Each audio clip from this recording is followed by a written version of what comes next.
Good afternoon, Peter. Nice to see you again. You too, Trevor. Yeah, we can't go on meeting like this. Our topic today is resolving tax disputes in the High Court, which I think is fairly topical, no pun intended. And to me, I think I'll kick off and talk about some of the history in the background, and then you can be at the cutting edge and keep us right up to date, Peter.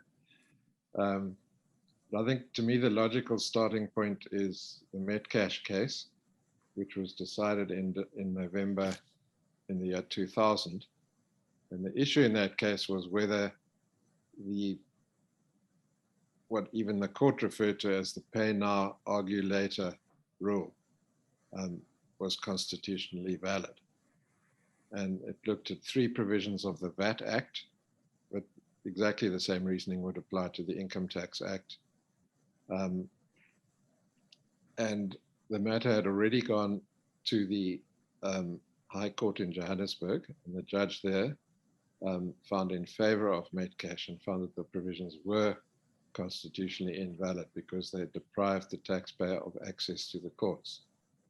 The matter then, the Constitution provides that where a High Court makes a finding like that, it has to be ratified or confirmed by the Constitutional Court.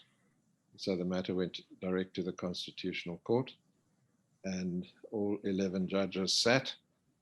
And I had a look at the judgment recently, and it's nice to see the old names there. And the judgment was given by Judge Krichler, and it was a unanimous judgment of the Constitutional Court, which we all know is the highest court in the land. And what the Constitutional Court held that it was not constitutionally invalid, so they declined to confirm the finding of the High Court in Johannesburg, which meant that the provisions were not unconstitutional. And the point made by Judge Krichler, and it's a very long judgment, and I think I've only studied it properly fairly recently. You know, I've read parts of it many times over the last 20 years, but it's only recently that I really sat down and read the thing from start to finish. And Judge Krichler made the point that none of the impugned provisions actually stopped the taxpayers from going to court, because that was the provision of the Constitution under which it was attacked, was that it took away from the taxpayer's constitutional right to have disputes resolved in a court of law. And it was suggested that the relevant provisions of the VAT Act, and by the same token it would be the Income Tax Act as well, took away from that, because SARS can just file a certificate with the clerk of the court or the registrar of the High Court, and that has the effect of a judgment, and the correctness of that judgment cannot be questioned. And the Krichler made the point that yes, that may be so, but it goes through the courts. So far from depriving the taxpayer of access to a court, it is a court process. But the point that he made very strongly was that the taxpayer has plenty of rights to approach the High Court for relief. And also the prohibition on the pay now, argue later was just, what was prohibited was an automatic suspension. But the taxpayer can request, and always could request, SARS to suspend the obligation, as it can now, and under Section 164 of the Tax Administration Act. And so it was only an automation that was barred by that provision. So the taxpayer was always able to request SARS to suspend the obligation. And if SARS said no, the taxpayer was always able to take that decision on review to the High Court. And then I won't cite chapter and verse, but Judge Krichler cited a lot of situations in which taxpayers can approach the High Court for relief. And he said it's been accepted for a long time, and he cited many cases, one or two of which actually appeared in myself, where the courts have accepted that they have a right not where there's a dispute of fact, because then that's more appropriate to the tax court, but where it's purely a principle of law involved. The High Court and previously the Supreme Court will entertain appeals like that and make its pronouncements. So that came through very strongly, and Judge Krichler emphasized the taxpayers' rights of access to the courts in all sorts of different situations, both before and after an assessment has been issued. And that access to the High Court was one of the reasons why the relevant provisions were not seen as being unconstitutional, because the taxpayers' rights to go to the High Court were largely still intact. And that SARS could be requested to suspend the obligation to pay, and if they refused, that decision could be taken on review to the High Court. So there's plenty of access to the High Court. What's interesting is that since then, the relevant provisions have been put in the Tax Administration Act. So since the Metcash case, the Tax Administration Act is new, and currently, this was introduced in, I think, 2015, Section 105 of the Tax Administration Act says that disputes must be resolved under this chapter, which I think is Chapter 9 of the Tax Administration Act, but it's the chapter dealing with access to the tax court. So it's basically saying you must go to the tax court, but it says unless a High Court otherwise decides, or unless the High Court consents, which obviously means that it is possible to go to the High Court. I'll leave it for you, Peter, to comment on that, because that aspect was commented on in the ABSA case. But there are two decisions of the Supreme Court of Appeal since 2015, where taxpayers have gone to the High Court, and the matter then went on appeal to the Supreme Court of Appeal, and the Supreme Court of Appeal held that that was perfectly justified. The High Court did have, and I thought I would just read just two short passages from the judgments. The first is Commissioner for the South African Revenue Service versus Langholm Farm, and Judge Saldulka in the Supreme Court of Appeal said the following. Now, the taxpayer had submitted an income tax return, and as is always the case, got a computer-generated assessment. And then SARS had done an audit, and SARS had asked for certain information pursuant to the audit, and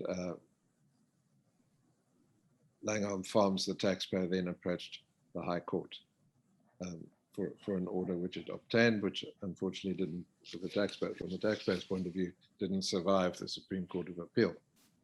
But the Supreme Court of Appeal upheld its right to go to the High Court. And this is what Judge Saldulka said. He says here, it is true that Langholm could have waited and provided SARS with the documents it required for a revised assessment, and then challenged such an assessment and argued the point of law at that stage. And presumably that challenge would take place in the tax court. The issue is whether it was obliged to do so.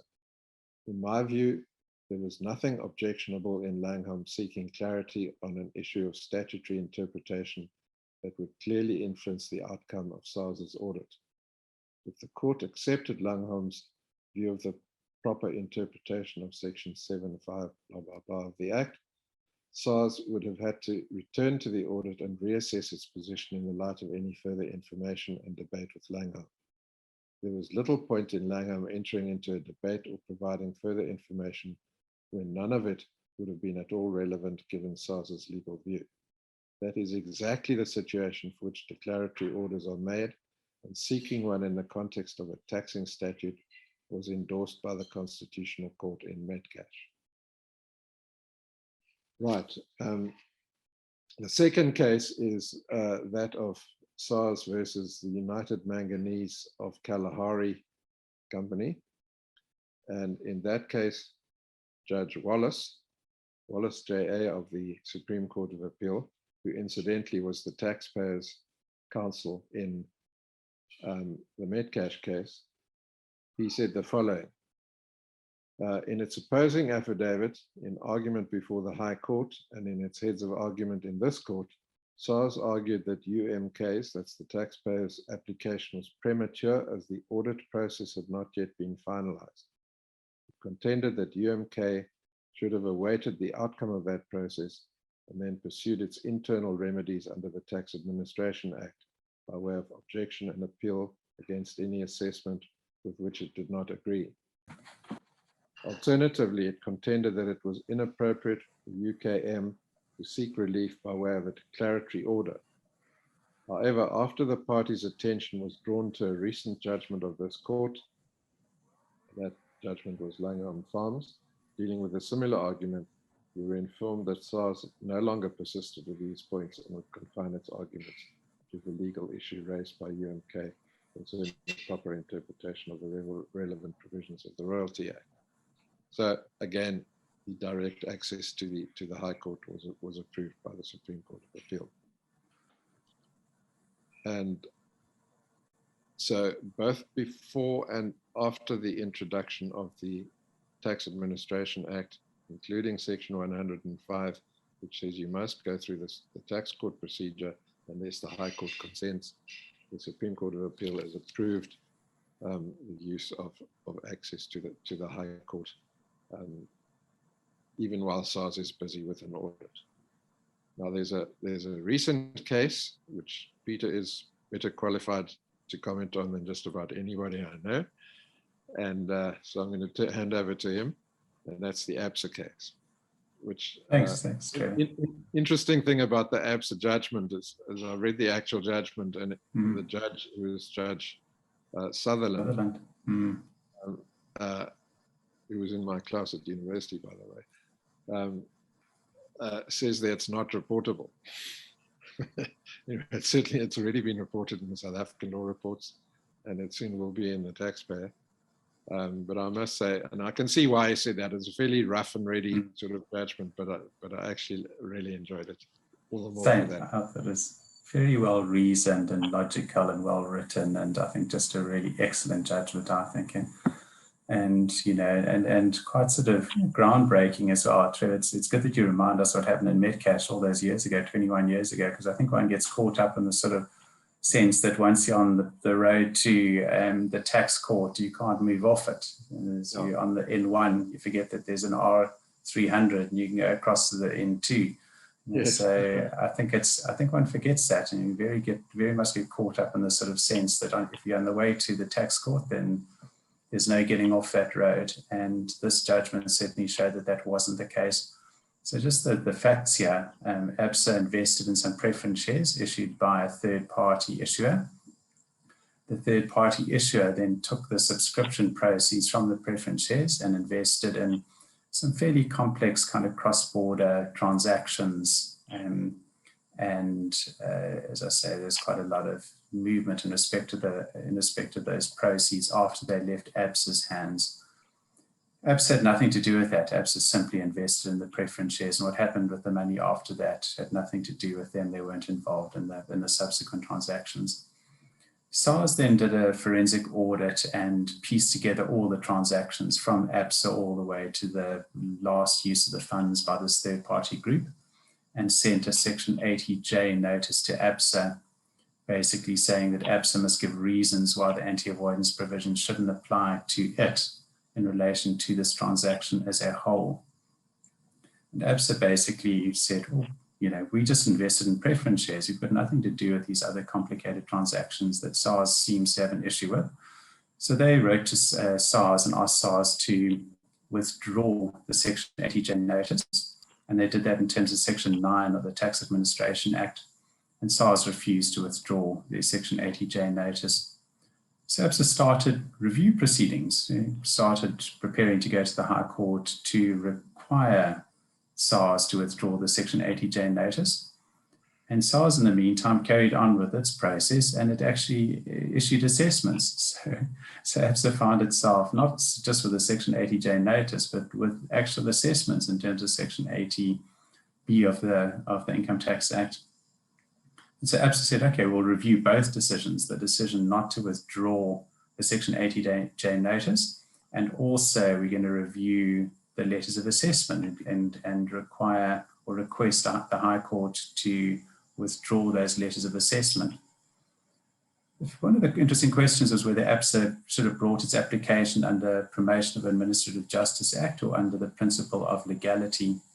So PAJA, Promotion of Administrative Justice Act, requires an administrative action. So that was quite interesting because when ABSA started off, the Section 80J notice, it thought probably wasn't an administrative action. It was just a letter from SARS asking ABSA to respond. So the assessments themselves were certainly administrative action, but ABSA decided to go under principle of legality as opposed to PAJA, and the court agreed with that, which is interesting because I think if you're going to the High Court, you need to think whether you're going to go principle of legality or PAJA, and the pros and cons of each. PAJA brings with it, it's a statute, so you have to comply with the terms of the statute. And one of the points in PAJA is that you must not have internal remedies. So that's a bit of a hurdle that you have to overcome. And SARS sort of latches onto that and says, oh, but you have internal remedies. You can go to the tax court. That's your internal remedy. So, it's probably slightly easier to go principle of legality, although I don't think that's an insuperable hurdle under PAJA. So, Trevor, you mentioned in order to approach the High Court, it has to be a pure point of law. You can't go on points of fact. And SARS said, hang on, we want to go to the tax court because we want to cross-examine witnesses and we want to have a chance to, understand ABSA's case and look at their witnesses and test them under cross-examination. And the court kind of said, well, you've already set out the facts, SARS, so you purport to understand all the facts, and you've written to ABSA and you say, these are the facts, and you've relied on them. So why do you now want to question facts that you say that you have a full understanding of, essentially? So, and the court was persuaded that the points of law were pure points of law and not fact. And, Sutherland's got a lovely way of writing. He sort of said, why should you go through what he called a protracted slog to the tax court when you can approach the High Court? And that happens all the time. And the protracted slog to the High Court, he's talking about Trevor's on there. I mean, it takes, from your first sort of letter from SARS until you get into the tax court can take, 3-4 years, maybe even longer. So it's a long old process.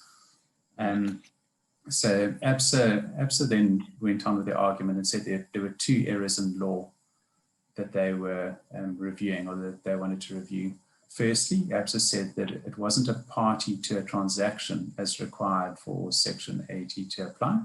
And that went back to my first point that ABSA said, we just invested in preference shares issued to us by a third-party issuer. What they did with the funds, that was the transaction that SARS had an issue with, and we, ABSA, were not a party to that transaction. We just we just subscribed for preference shares, got preference share dividends. That's it. We weren't a party to this complicated transaction that you, SARS, have pieced together and told us about. And so they said we're not a party to a transaction. Then secondly, they said that they didn't receive a tax benefit. And that's quite interesting because there's now a little bit more law, Trevor, just on what a tax benefit is. And Judge Sutherland sort of accepted that, it's a but-for test, and it requires an anticipated tax liability. And the court was persuaded that ABSA didn't step aside from any anticipated tax liability.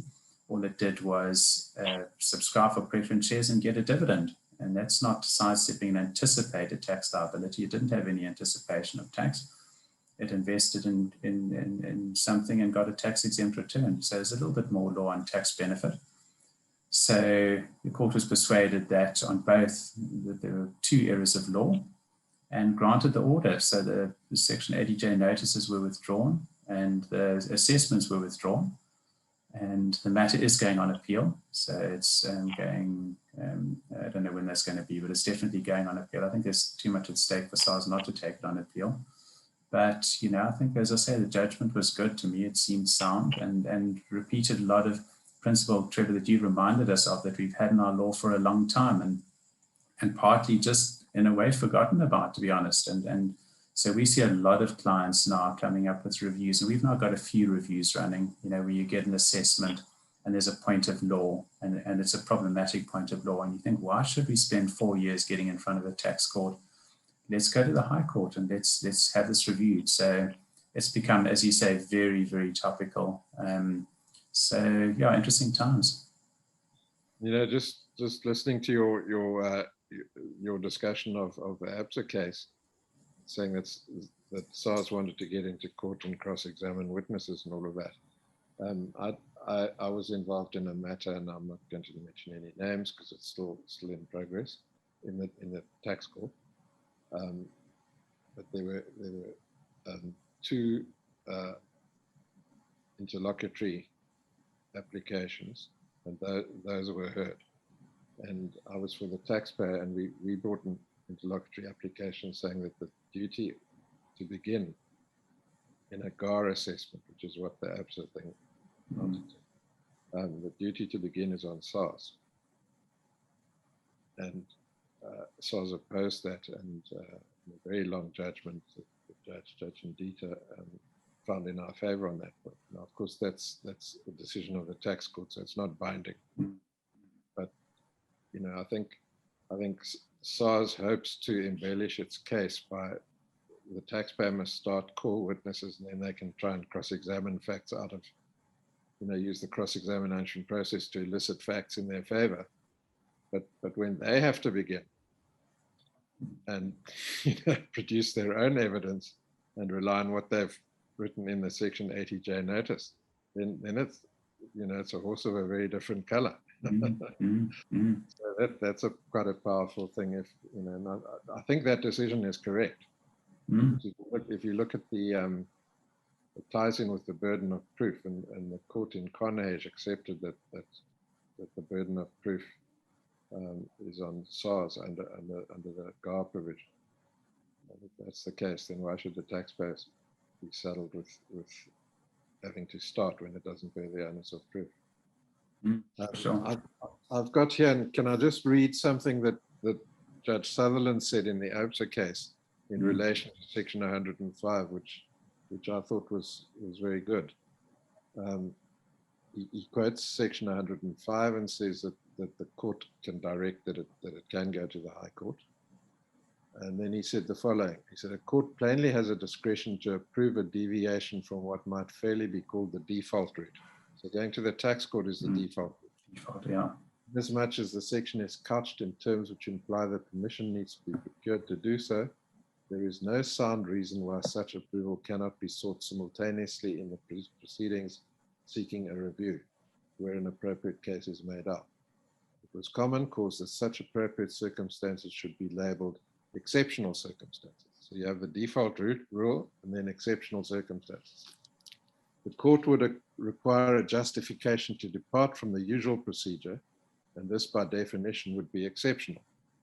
However, and this is the point, however, the quality of exceptionality need not be exotic or rare or bizarre.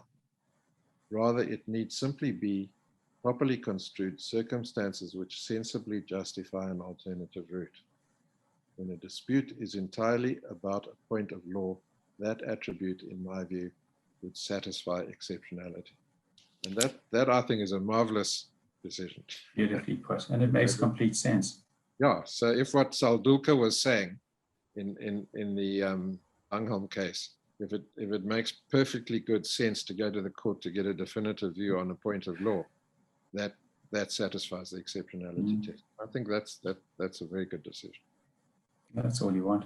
I think just important points here that the review proceedings do not stop the tax court process. I think that's important. So when you start launching your review, and it takes time to get in front of the High Court, that doesn't automatically stay proceedings in relation to the tax court. So you need to be very careful about that. So for example, if you haven't submitted your objection, so if you get an assessment and you haven't objected, you've got 30 business days to object. And so you either need to object or you need to get SARS to say there are exceptional circumstances, which in terms of Section 104.5 of the Tax Administration Act, they can do. And they can then basically give you an extension for your objection until after the review has been heard, which makes sense, but in our experience, that's not always given by SARS. So you either end up taking SARS to court in respect of the decision not to grant an extension in respect of your objection, or you do the objection. But you must do the objection under protest, because otherwise SARS can say, but look at these guys, they're following their internal remedies. So they, you know, by their own admission, are following the tax court route. So why are they coming to you, High Court? So I think they're just, you know, just important to kind of not lose sight of the tax court process in one's excitement to win in the High Court in respect of your review. You know, and also suspension of payments, another thing. You know, the tax management guys are going to come knocking on your door, and you can't hold up your, you know, filing of your, you know, review process and say, but we're going to the High Court, because again, it doesn't stay proceedings in respect of the suspension of payments. So there you have to, as you said, Trevor, Section 164, apply for a suspension of payment, and you've got to run that as a parallel process. So when you go to the on review, you end up running a few parallel processes, your objection process, unless you get an extension or a stay from SARS, your suspension of payment, and your review. So you need to keep your eye on three balls. Some of our rugby players managed to do quite successfully in recent matches. But, you know, don't lose sight of the tax court process as well. So all the bases have to be covered. I think so. But it's an amazing, if you like, shortcut. You know, if you can get the High Court on a point of law, say that let's say the assessment was incorrect, it gets withdrawn, and instead of waiting 4 years to get in front of a tax court, that's the end of the matter. Unless and it's a binding decision, whereas decisions of the tax court are not binding. They bind the parties in that dispute, but not on other courts. You know? That's true, and I think that's you know, it's completely sensible, but it's quite exciting for clients to have this opportunity, if you like, or to be reminded that they've always had this opportunity since at least Metcash. So you know, and then, as I say, not to get carried away and think that every decision is reviewable, because sometimes assessments, you might not agree with them, but there might not be a point of law that's wrong. There must be an error in law. It mustn't just be that, you know, there's the size of a different view to the taxpayer. There needs to be an error in law. So to sum up, I think it's, you know, having looked at Metcash again, you know, one might have thought, well, didn't go in the taxpayer's favor, you know, speaking in general terms, because it endorsed the pay now, argue later principle. But actually, I think it was a correct decision, and it went very much in the taxpayer's favor, in that he hammered the point that taxpayers do have access to the High Court. And as Sutherland also said in his judgment, you know, he said this was argued by ABSA's counsel. We know who that was. The question is not whether the Act is saying you must go the tax court route because you have to get the permission of the High Court to go that route. The correct question to ask is the High Court's jurisdiction ousted or excluded? And the answer is no, it's not. And that's sufficient. So taxpayers are within their rights to go to the High Court in appropriate circumstances. And of course, that's not something one does lightly, but it's nice to have those remedies available.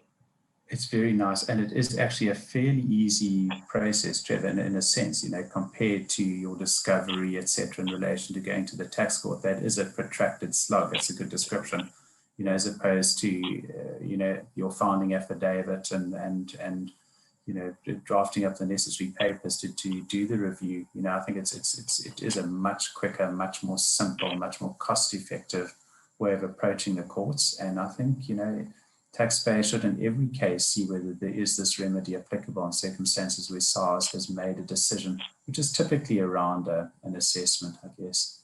So, you know, certainly not to forget about that. And you know, there's perhaps a topic for another day, but in that case that I mentioned earlier that I was involved in, there was another dispute, and the taxpayer, we relied on the judgments of Desai and Rogers in the Cape Tax Court, where the point was made that if SARS has exercised its powers under the GAR in a particular way, and that this was all under the old Section 103. That the exercise of that discretion is the assessment. They can't then come and change it, right near the end of the trial and suddenly say that no, that wasn't the arrangement. There's a different arrangement. And in the Rogers case, he said you can't change it in your pleadings. You're stuck with it. And I think there's an aspect to the Sutherland judgment, which, and sorry, in our case, Dieter said that was wrong because the act has been amended. But I think in the Sutherland judgment, there's I haven't got it at my fingertips right now, but it actually confirms the Rogers deciding process. So there's an interesting angle to that as well. Yeah, very interesting. So yeah, lots of food for thought. Indeed. Well, nice to chat again. Yeah, as always. Till the next time. Until next time. Nice to see you, Peter. Cheers. Cheers.